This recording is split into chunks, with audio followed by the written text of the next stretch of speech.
Oh iya. Jengkar bali pertemuan mlebuning ratu dhateng sanggar pawelengan. Bilih para kadang kawula mantri para bupati sedya nyatakaken Kang Andon Pancapara mlebuning ratu dhateng sanggar pawelengan. Pinapakaken kangge Sang Prameswari untuk gandengan srimbitan asta kanan keri lajengaken dhateng sanggar pamujan kawula. Jojol busana ratu ngrasuk busana kapanditan. Ngingak kawontenaning jagat raya. Wetan ngidul kilen ler. Sami ketingal peteng dedet limunan. Panyuwuning Sang Ratu muga-muga prajan ingsun aja sampe ana kedadian kang ora seneng. Lewang-lewong ati susah kanan nang wawang nang supi kulan kawan banyumu pratondene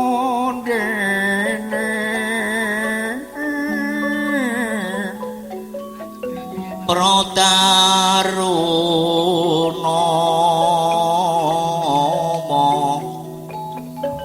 mula bisa mardi kuna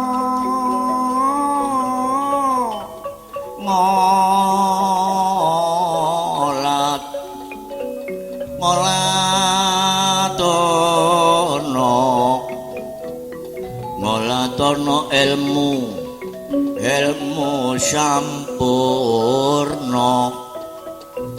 mula bisa kasembat dano ya ambek Surapati ana midil sekarang kita kumurang suarane bolo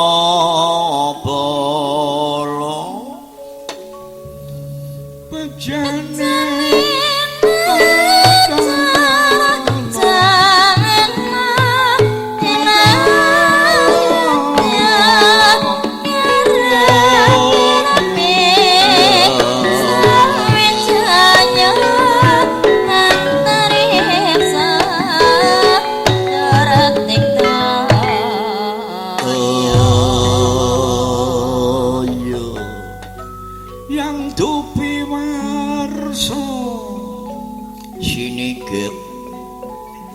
bubaring bali pertemuan mlebuning ratu dhateng sanggar pawelengan.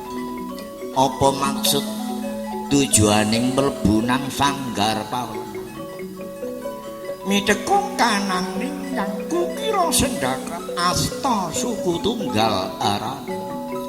Asta tangan suku sikil tunggal kumpul plak kaya dining matya ngadeg nutupi baban asana ngeningaken cipta menahan cipta dununging ana kira-kira kawula sirwa direwangi muji nuwun muga-muga peprajan ingsun aja sampe ana kedadian kang ora muga slamet para kawula mantriku slamet raja gadaning slamet raja duweni panjang umuring gansar upaya sandang kanan pangan sing turu padha taniya yen wis tangi mujiya njaluka ben keturutan apa sing dadi maksud lan karep sithik nyuwun kananing ana wujuding urip iku tujuane urip urip awor akor. Lah iki 5 ning 5 uga tak lakoni muji njaluk kanan amung tuh ben enggal kasembatan apa kang dadi leming seju. Pisan njaluk pandonga kanan dulure sing lair bareng sidina sing topo kiblat 4 5 badan 6 nyawa 7 sukma. Yoga dijaluki pandonga pindho njaluk sawa pandonga sing ngukir jiwa raganing ora ana pangeran kang katon bapa karo biyung. Ping teluning njaluk sawa pandonga kanan ikal bakal kang bau resa desane. Anak Adami ben slamet apa kedoyane, slamet raja gadane, slamet api tandurane. Aja sampe ana sing kekurangan. Sing elek simpangno, sing apik lebokno. Sing bener terusno bener, sing salah balika bener. Sing kliru goleka bener. Ningali kawontenaning jabaning bali pertemuan. Tingkah lan polahe kawula cilik sami panguyung-uyungan Pandara ngupadi kawula ngupadi Pandara rebut duyung tanpa isi rebut balung sing sarwa isi.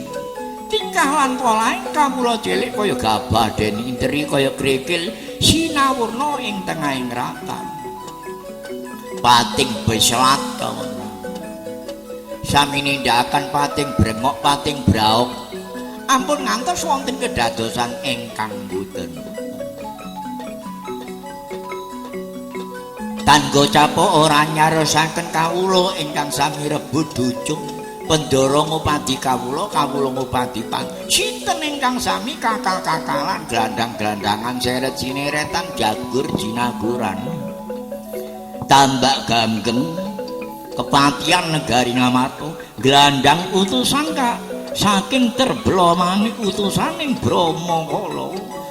Rekyana Patih Brama Yaksa seret kaya blarak hajar kaya raja kaya metu ing jabaning alun-alun papan panggonane wong adon Pancakara.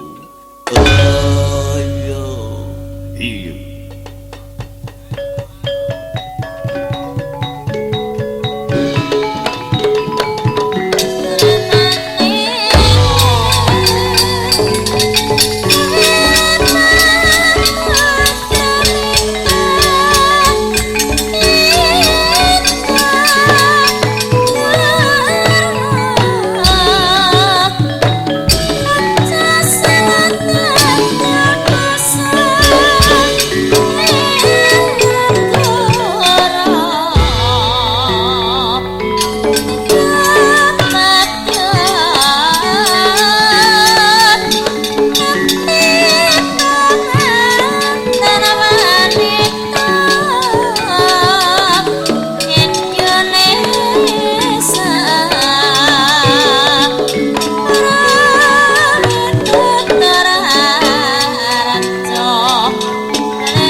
Purnang menanan cipta Indra Brahma Raja ruping Pandawala.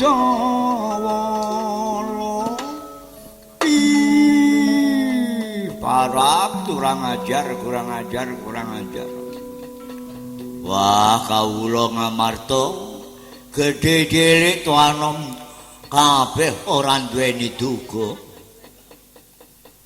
Hiraning iki ana pawongan kang kumawani ngajar kananku glandang kaya glandang sanak kadang familine ora bisa dono ngluput lan salahku. Aja takon dosa. Kon guru ngerteni kesetenku lan kelungitan aku. Kon guru ngerteni kelungitan aku.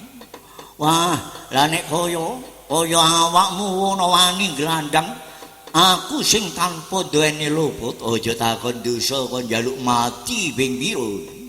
Jenengmu apa? Jenengmu sapa kon? Lan pangkatmu pangkat apa? Pangkatmu apa kon? Wani glandang ya aja kakan gunem nawa dina iki.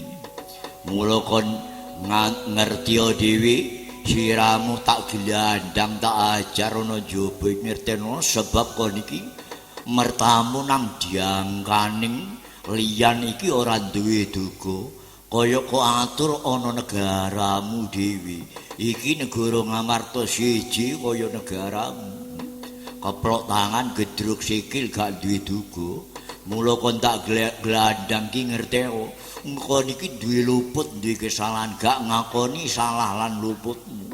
Lah mula dina iki kon bali nyang negaramu nang diangkamu kono. Apa ora krungu kupingmu? Ratumu apa ora katon nawa sing dikersakno ratumu iki wis darbeni garwa.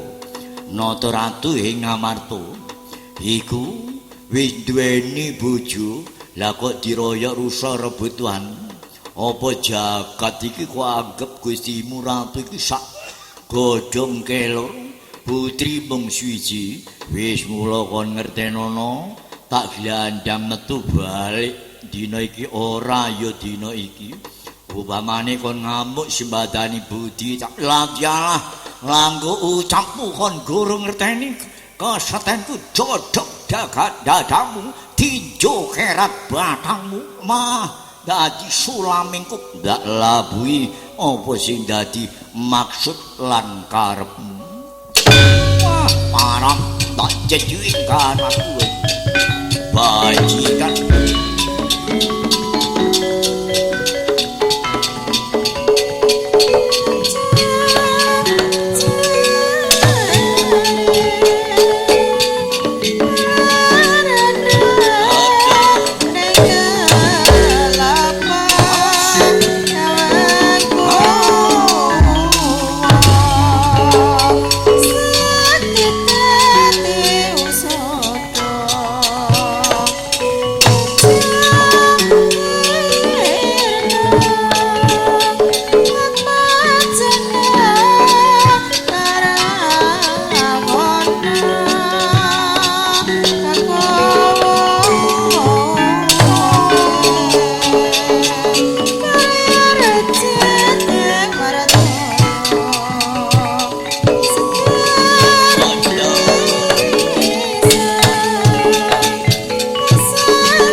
Ada pinter tandang ngrikono patih tambak Kang.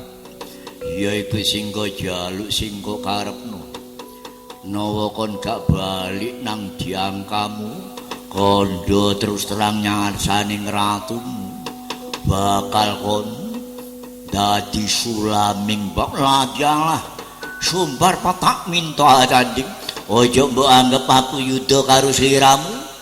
Tiba sepisan mlayu ora. Tiba sepisan tak rewangi kala mertapa pindho. Kurang awas sanggonku maju. Sedeng pandulu tanjak bangkanamu. Sak sebetno witing. Oyo ting mimang wah katon bleduk pustakamu jajilanat keparat. Maju regane tak jejuwing kanan.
Aduh mati ya. Hei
kaya apa Dik upama ning para karupun kakang ngajak balik ki wis doh lor doh kidul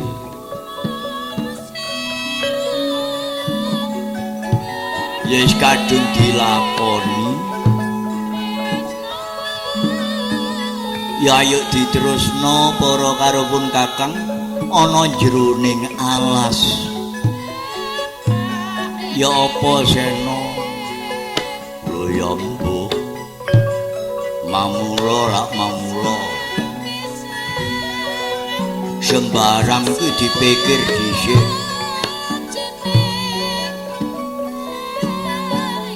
gunane apa kon tanggaling Ratu Rogastina putra-putraning Wigutama Subali Nata ya Gunda Wijaya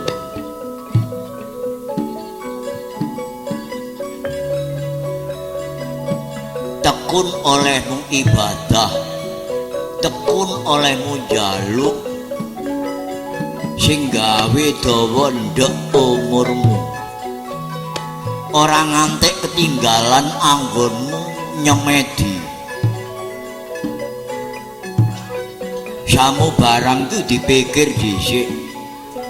Ya bener bentuke ngono iki kakekku abiyasa. Apa gak kok delok sak jerone. Wis seru sak tingkah polahe, seluk beluke, obahe. Nek nyoto bener-bener kakekku tumon. Kakekku abiyasa iki nindakno cundala, nindakno dura. Melane gedun iki sadurunge aja gedun dilakoni. Lah saupamane saiki wis ninggalno negara. Awit negara ora komplang sing kok pasrahi mangun dioso. Dina diupamakno wengi idu iku lho kok dilat maneh idumu. Ngajak balik nang Amarta wis kepantesen. Iki wis ado lor ado kidul.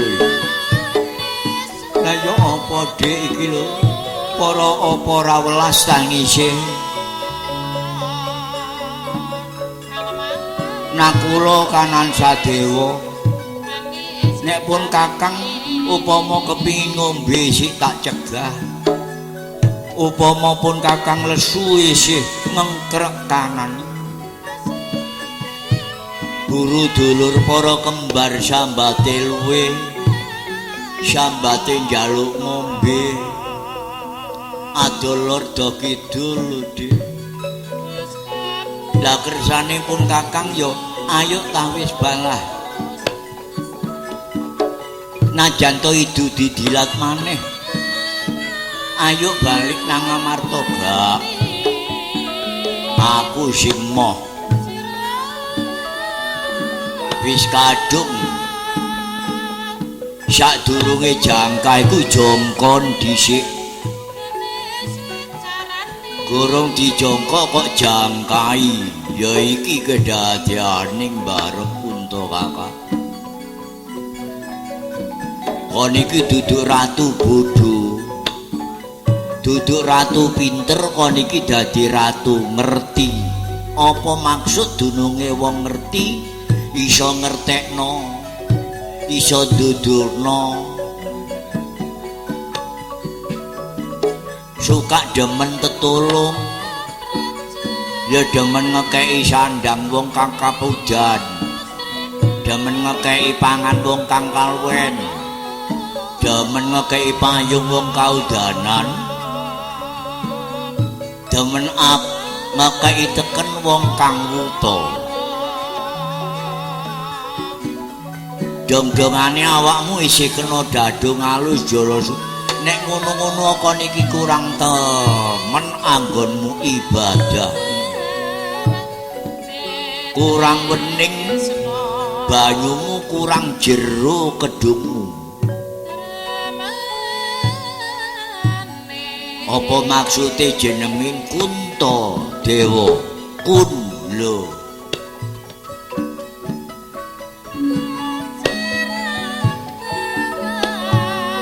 Masih kaya jedik barang iki tak. Ngono iku lakuning prajurit.